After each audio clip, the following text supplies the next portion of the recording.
സ്വാമി ശരണമയ്യപ്പ. ശരണം ശബരിഗിരീശൻ പരിപാടിയിലേക്ക് വീണ്ടും സ്വാഗതം. എന്നോടൊപ്പം നമ്മുടെ പ്രിയപ്പെട്ട മുൻ ശബരിമല മേൽശാന്തി തന്ത്രിമുഖ്യൻ തെക്കേടത്തുമന വിഷ്ണു നമ്പൂതിരി അവർകൾ തന്നെയാണ് ഇന്നും ഉള്ളത്. സ്വാഗതം തിരുമേനി. സ്വാമി ശരണം.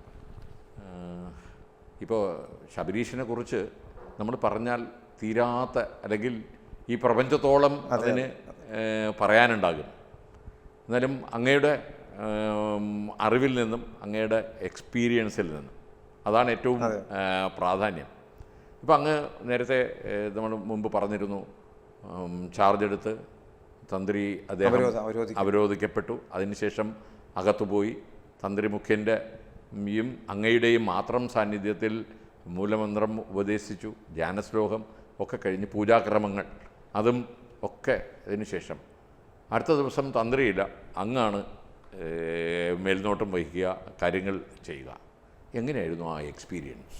അല്ല, അതൊരു വല്ലാത്ത അനുഭവം തന്നെയാണ്. കാരണം തന്ത്രി ഇവിടെ ഉണ്ട്. ശബരിമല സംബന്ധിച്ച് ഇപ്പോഴും അത് പറയുമ്പോൾ അങ്ങയുടെ തീർച്ചയായിട്ടും ഉണ്ട്.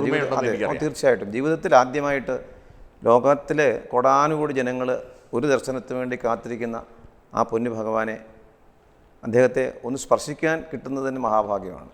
അങ്ങനെ അദ്ദേഹത്തിൻ്റെ തിരുമുമ്പിൽ നമുക്ക് ആദ്യമായി ഒരു പൂജ ചെയ്യാൻ സാധിക്കുന്നു എന്ന് പറയുന്നത് ഒരുപക്ഷെ ഒരു സ്വപ്ന തുല്യമായി മാറുകയാണ്. കാരണം ആ ഒരു എന്താണ് ആ ഗദ്ഗതം എനിക്ക് മനസ്സിലായി. അതെ, കാരണം നമ്മുടെ ഗുരുനാഥന്മാർ നമ്മളെ ചെറുപ്രായത്തിൽ നമുക്ക് പഠിപ്പിച്ചു തന്നിട്ടുള്ള ശാസ്താപൂജകൾ, അതിൽ നിന്ന് ചെറിയ വ്യത്യാസങ്ങളൊക്കെ ഉണ്ട്.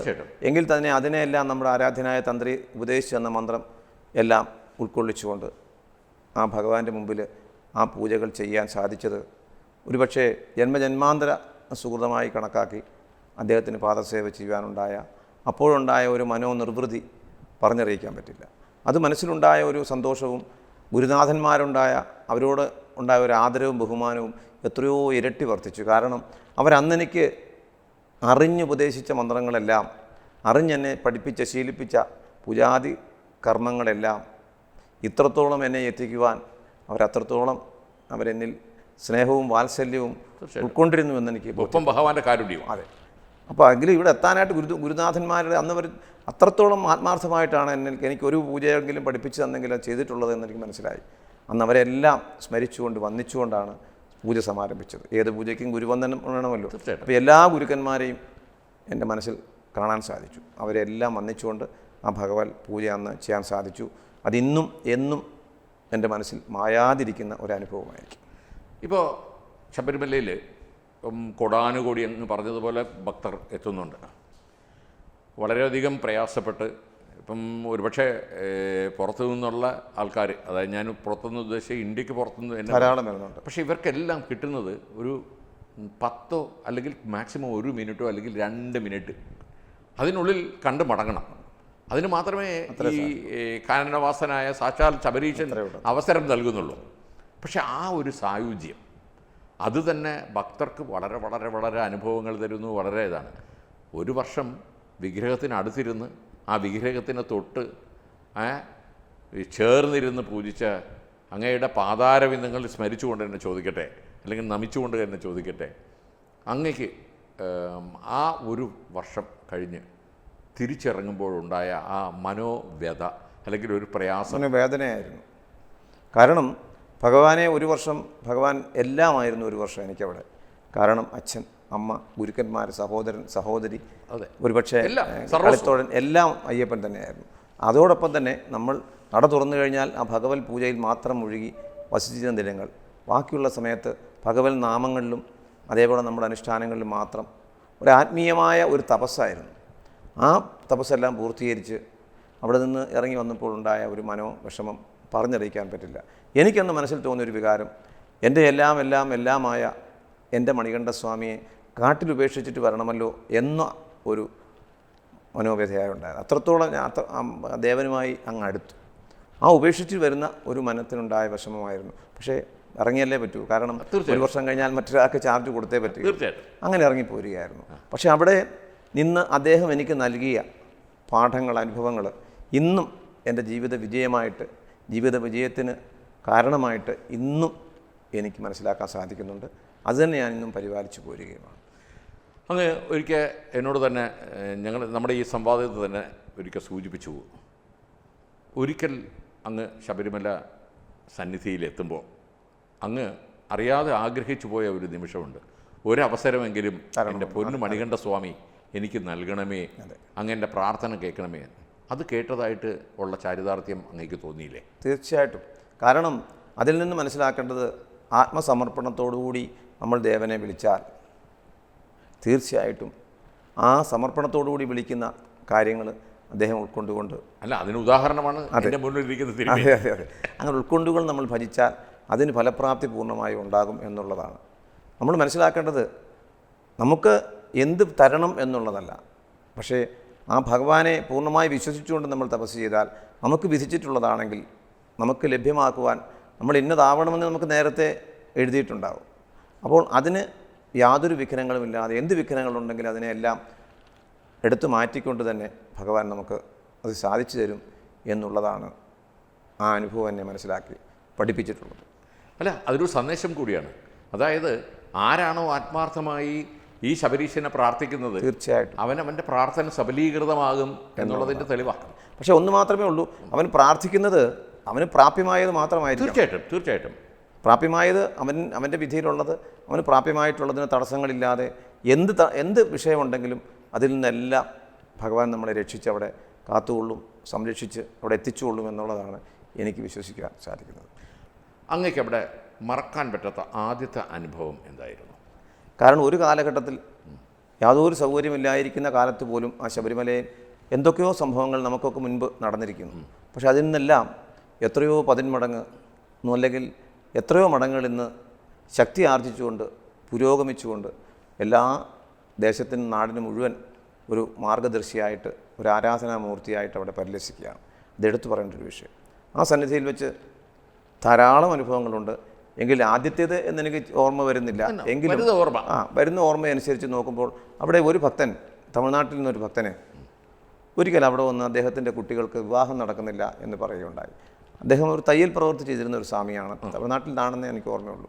ഒന്നിങ്ങനെ വളരെ സങ്കടത്തോടുകൂടി പറഞ്ഞു, എനിക്ക് 3-4 കുട്ടികളാണ്, പക്ഷേ ആരുടെയും വിവാഹം നടക്കുന്നില്ല, എൻ്റെ സാമ്പത്തികവുമില്ല, വളരെ ബുദ്ധിമുട്ടാണെന്ന്. നമ്മൾ ഒന്നും വിഷമിക്കേണ്ട, അയ്യപ്പനോട് പ്രാർത്ഥിച്ചിട്ട് പോകും, അതിന് അയ്യപ്പൻ തന്നെ ഒരു വരം നിങ്ങൾക്ക് തരും, ഒരു വഴി കാണിച്ചു തരുമെന്ന് പറഞ്ഞു. അദ്ദേഹം അതുകൊണ്ട് പോയി.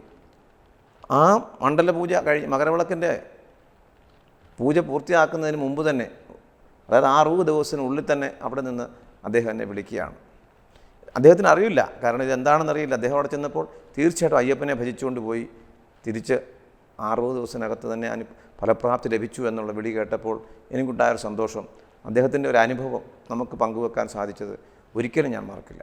ഇപ്പോൾ ശബരീശൻ അല്ലെങ്കിൽ ശബരിമലയിലെ സാക്ഷാൽ ധർമ്മശാസ്താവ് നിത്യബ്രഹ്മചാരിയാണ്, അല്ലെങ്കിൽ ചിന്മദ്രയോടുകൂടി നൈഷ്ഠിക ബ്രഹ്മചാരിയായി അവിടെ ഇരിക്കുന്നു. അതല്ല, ആഗ്രഹം എന്താണ് മനസ്സിനുള്ളത് അത് സാധിച്ചു തരാൻ അയ്യപ്പന് സാധിക്കുമെന്നുള്ളതിന് മറ്റൊരു ദൃഷ്ടാന്ത തെളിവാണ്. അനവധി അത് ഞാൻ അവിടുത്തെ എത്തുന്ന ഓരോ ഭക്തനും അവൻ്റെ ഉള്ളിൽ ഭഗവാനുണ്ട്. ആ ഭഗവാൻ തന്നെയാണ് അവനെ തോന്നിപ്പിക്കുന്നത് ഓരോ ആഗ്രഹം. കാര്യം എനിക്കവിടെ വെച്ച് എനിക്ക് പ്രാപ്യമായ ഒരു നിയോഗം, ഞാൻ അവിടെ വെച്ച് ഭഗവാനെ ഈ ഒരു പാദസേവ ചെയ്യുവാൻ എനിക്ക് ഒരിക്കൽ അവസരം തരണമേ എന്ന് പറഞ്ഞു. പക്ഷേ ഞാൻ നീണ്ട 14 വർഷം അതിനുവേണ്ടി കാത്തിരിക്കേണ്ടി വന്നു. അതെ, 94-ലാണ് എനിക്ക് അങ്ങനെ ഒരു ഭാഗ്യം അല്ല 94-ലാണ് അവിടെ വെച്ച് എനിക്ക് തോന്നുന്നത്. 94-93 കാലഘട്ടത്തിൽ അവിടെ ചെന്നപ്പോഴാണ് എനിക്ക് തോന്നിയത്, ഭഗവാനെ ഇങ്ങനെ ഒരു അവസരം എനിക്ക് ലഭിച്ചിരുന്നെങ്കിൽ അത് 2008 വരെ എനിക്ക് കാത്തിരിക്കേണ്ടി വന്നു. അപ്പോഴാണ് അയ്യപ്പൻ്റെ വിളി വന്നത്. എന്തായാലും അതൊരു എന്താണ് ശരിക്കും ജീവിതത്തിലെ, അതെ, ജീവിതത്തിൽ ഒരു പുനർജന്മം എന്ന് തന്നെ പറയാം. തീർച്ചയായിട്ടും മറ്റൊരു ദ്വിജൻ അതെ എന്ന് ശരിക്കുമായത്. അതെ അതെ, കാരണം നമ്മൾ മനസ്സിലാക്കേണ്ടത് ഒരു നൂറ്റാണ്ടിൽ 100 പേർക്ക് മാത്രം കിട്ടുന്നൊരു നിയോഗമാണ്. അതെ, ആ 100-ലൊരുവനാകുവാൻ എനിക്ക് സാധിച്ചു.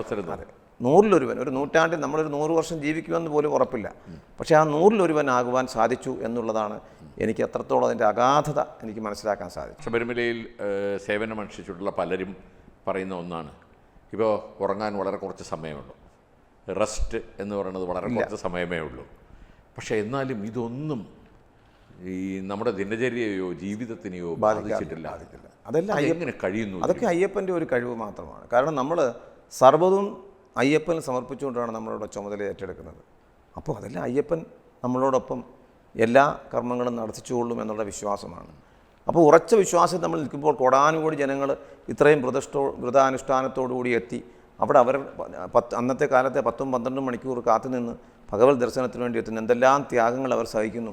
അത് വെച്ച് നോക്കുമ്പോൾ നമ്മളുടെ ഈ ഉറക്കമോ അല്ലെങ്കിൽ നമ്മുടെ വിശപ്പോ ഒന്നും അവിടെ ഒരു വിഷയമല്ല. കാരണം നമുക്ക് അങ്ങനെയുള്ള ആ ഭഗവാനെ നമുക്ക് സേവിക്കുവാൻ നമുക്ക് തന്നത് തന്നെ ഭഗവാൻ തന്നെ വരമാണ്. ആ ഒരു സായുജ്യത്തിൽ നമ്മൾ മനസ്സ് നിറഞ്ഞ് അതിലങ്ങ് ഉൾക്കൊണ്ട് പോവുക. അപ്പോൾ നമുക്ക് ക്ഷീണമോ അല്ലെങ്കിൽ മറ്റൊരു ബുദ്ധിമുട്ടോ ഒന്നും തോന്നിയില്ല എന്നുള്ളതാണ് ഒരു സത്യം.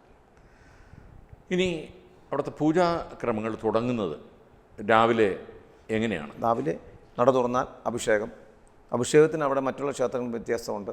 അവിടെ ആദ്യം സാധാരണ ക്ഷേത്രങ്ങളിൽ നല്ലെണ്ണയാടി വാകപ്പൊടി കൊണ്ടുള്ള അഭിഷേകമാണ്. ഇവിടെ അതല്ല, ഭസ്മാഭിഷേകമാണ് ആദ്യം. ഭസ്മാഭിഷേകം കഴിഞ്ഞാൽ 8 കൂട്ടം ദ്രവ്യങ്ങൾ അഷ്ടാഭിഷേകം. അത് കഴിഞ്ഞാൽ നെയ്യഭിഷേകം. അഷ്ടാഭിഷേകം കഴിഞ്ഞാൽ മലർ നിവേദ്യം. അത് കഴിഞ്ഞാൽ അവിടെ നെയ്യഭിഷേകം ആരംഭിക്കുകയാണ്. നെയ്യഭിഷേകം കഴിഞ്ഞാൽ നെയ്യഭിഷേകം തുടങ്ങിക്കഴിഞ്ഞാൽ തന്ത്രി, അത് കഴിഞ്ഞാൽ മേശാന്തി, അത് കഴിഞ്ഞാൽ ശാന്തി, ഇവിടെ പരികർമ്മിമാർ, ഉപശാന്തിമാർ അഭിഷേകം തുടർന്നുകൊണ്ടേയിരിക്കും. ഏകദേശം ഒരു 7 മണി വരെ അഭിഷേകം തുടരും. അത് കഴിഞ്ഞാൽ എല്ലാം വെടിപ്പാക്കി ഉഷപൂജയാണ്. ഉഷപൂജയെങ്കിൽ നിവേദ്യം അവിടെ പ്രധാനമായിട്ട് ഉഷപൂജയ്ക്ക് ഇടിച്ചു പായസവും വെള്ളം നിവേദ്യമാണ്. അത് കഴിഞ്ഞാൽ ഉപദേവന്മ ഗണപതിക്കും നാഗരാജാവിനും എല്ലാം ഉള്ള നിവേദ്യം കഴിച്ച് പൂജ മുഴുവനാക്കി ദീപാരാധനയോടുകൂടി ഉഷപൂജ സമാപിക്കും. വീണ്ടും ഈ നാഗർക്കും ഗണപതിക്കും എല്ലാം ഉപശാന്തിമാർ ചെയ്യും? അല്ല, മേശാന്തി അല്ല. അന്ന് ഉഷപൂജയ്ക്ക് ആരാണോ കയറുന്നത് അവർ തന്നെ. തന്ത്രിയാണ് സാധാരണ ഉഷപൂജ, അല്ലെങ്കിൽ മേശാന്തി. അവർ നിവേദ്യം കഴിച്ച് പൂർത്തീകരിച്ച് വരും. ഇതിനിടയിൽ ഗണപതി ഹോമം നടക്കും. അതും തന്ത്രി തന്നെയാണ് നടത്തുന്നത്. അത് കഴിഞ്ഞാൽ പിന്നെ നെയ്യഭിഷേകം സന്നിധാനത്തുള്ളത്. അത് കഴിഞ്ഞാൽ നെയ്യഭിഷേകം വീണ്ടും ആരംഭിക്കുകയായി. പിന്നെ ഉച്ചപൂജ വരെ. അത് ഉച്ചപൂജയ്ക്കായി സീസണിലൊക്കെ സമയവ്യത്യാസങ്ങളുണ്ടാവും. ഉച്ചപൂജ വരെ നെയ്യഭിഷേകം തുടരും. അത് കഴിഞ്ഞാൽ ഉച്ചപൂജ. അത് കഴിഞ്ഞ് നട അടയ്ക്കുന്നു. പിന്നെ വൈകുന്നേരം തുടർന്ന് സന്ധ്യദീപാരാധന. പിന്നെ പുഷ്പാഭിഷേകം ഉണ്ടെങ്കിൽ പുഷ്പാഭിഷേകം. പിന്നെ പടിപൂജ ഉള്ള സമയത്താണെങ്കിൽ പടിപൂജ. ഇത് കഴിഞ്ഞാൽ അത്താഴപൂജ. ഹരിവരാസനത്തോടുകൂടി നട അടയ്ക്കുന്നു.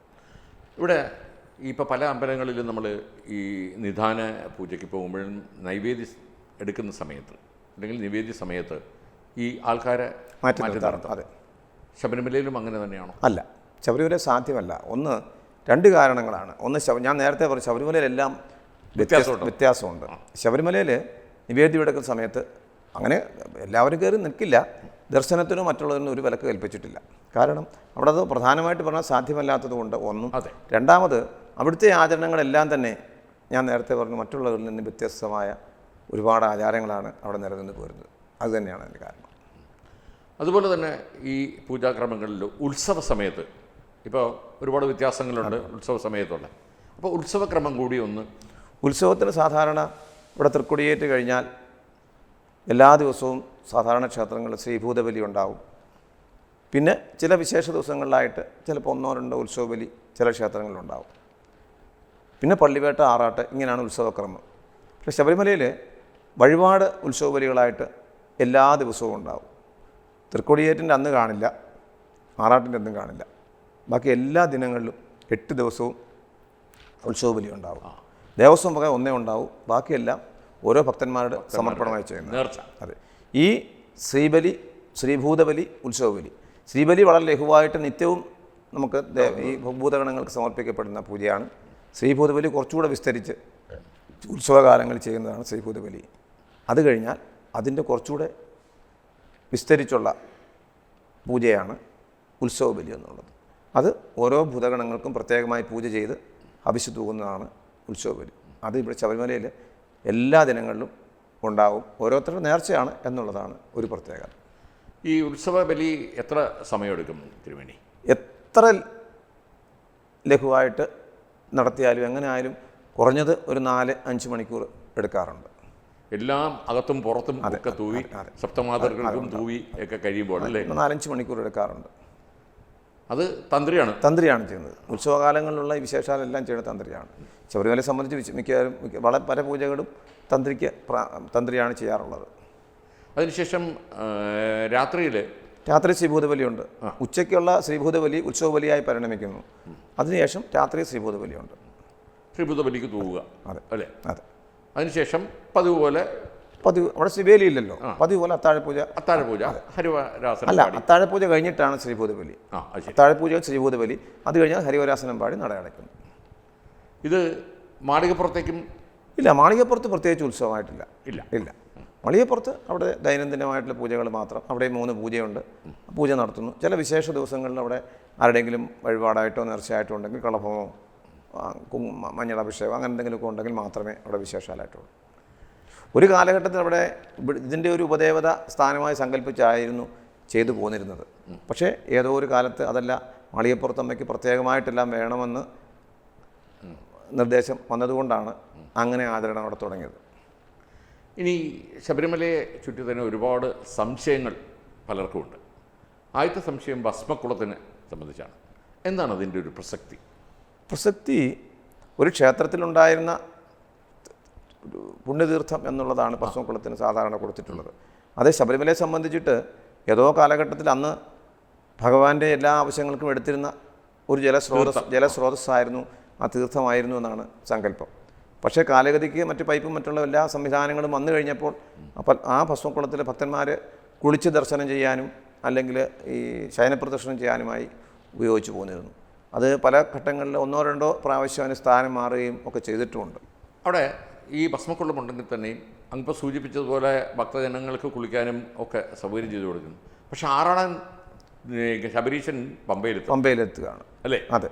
അപ്പോൾ ആ ഉത്സവ സമയത്തുള്ള ആറാട്ട് മേൽശാന്തിയും അനുഗമിക്കില്ലേ? അനുഗമിച്ച് ആറാടുന്നത് തന്ത്രിയാണോ മേൽശാന്തിയാണോ? തന്ത്രിയാണ്. ഉത്സവമായിട്ട് ബന്ധപ്പെട്ട എല്ലാ ഉത്സവങ്ങളുമായി ബന്ധപ്പെട്ട് നടത്തുന്ന എല്ലാ പൂജകൾക്കും തന്ത്രിക്കാണ് പ്രാധാന്യം. ആനപ്പുറത്ത് എഴുന്നള്ളത്തോടുകൂടി പമ്പയിൽ വന്ന് തിരുവാറാട്ട് കഴിഞ്ഞ് അവിടെ നിന്ന് തിരിച്ചു പോവുകയാണ്. അപ്പോൾ പമ്പയിലെത്തുമ്പോൾ മറ്റുള്ള ഭക്തന്മാർക്ക്, ശബരിമലയ്ക്ക് കയറാൻ പറ്റാത്ത ഭക്തന്മാർക്കെല്ലാം, മാളികപ്പുറങ്ങൾ ഉൾപ്പെടെ അവർക്കെല്ലാം നേരിട്ട് ഭഗവാന്റെ തിരുമുമ്പിൽ നിറപറ സമർപ്പിക്കാനും ദർശനം നടത്താനും സാധിക്കുകയും ചെയ്യും എല്ലാ ദിവസവും. അല്ല, ഈ ആറാട്ടിനെത്തുമ്പോൾ, ആറാട്ടിന് പോകുമ്പോൾ മാത്രം. അതായത് ഈ ഉത്സവ ദിവസങ്ങളിൽ അങ്ങനെയില്ല. ഉത്സവ ദിവസങ്ങളിലല്ല, ആറാട്ടിൽ പമ്പയിൽ വരുമ്പോൾ ശബരിമലയ്ക്ക് കയറാൻ പറ്റാത്തവർക്ക് പമ്പയിൽ ചെന്ന് ഈ ആറാട്ടിൻ്റെ അന്ന് ഭഗവാനെ ദർശിച്ച് നിറപറ സമർപ്പിക്കാനും ഒക്കെ അവസരമുണ്ട് താൻ. അല്ല, ഇപ്പം പല അമ്പലങ്ങളിലും ഉത്സവ സമയത്ത് കൊടിമര ചുവട്ടിൽ നിറപറയ്ക്ക് അതുണ്ടാവും. അതുണ്ട്. അത് നിറക്കൊടിക്കൽ പറ എന്ന് പറയും. അത് ശബരിമലയിലും ഉണ്ട്. അല്ല, മറ്റുള്ള നാട്ടിലുള്ള ആ ക്ഷേത്രങ്ങളിൽ നടക്കുന്ന ഉത്സവങ്ങളിൽ നിന്ന് മറ്റുള്ള എല്ലാ ആചരണങ്ങളും ശബരിമലയിലും ഉണ്ട്. ഒരു വ്യത്യാസവുമില്ല. ഇനി ശബരിമലയെ സംബന്ധിച്ചിടത്തോളം നമ്മളിപ്പോൾ പൂജാ വിധാനങ്ങളിലേക്ക് വന്നു, ഉത്സവത്തിലേക്കും വന്നു. ഈ മണ്ഡല ഉത്സവ കാലത്ത് ഉള്ള പ്രാധാന്യങ്ങളെക്കുറിച്ചാണ് നമുക്കിനി കൂടുതൽ അറിയേണ്ടത്. മണ്ഡല ദിവസത്തെക്കുറിച്ചും അതിനുശേഷം പിന്നീട് അങ്ങോട്ട് ഏറ്റവും പ്രധാനപ്പെട്ട മകരവിളക്ക് വരും എപ്പിസോഡുകളിൽ അങ്ങ് അതിനെക്കുറിച്ച് കൂടി വിശദീകരിക്കണമെന്ന് ആവശ്യപ്പെട്ടുകൊണ്ട് തൽക്കാലം നിർത്തുന്നു. സ്വാമി ശരണം.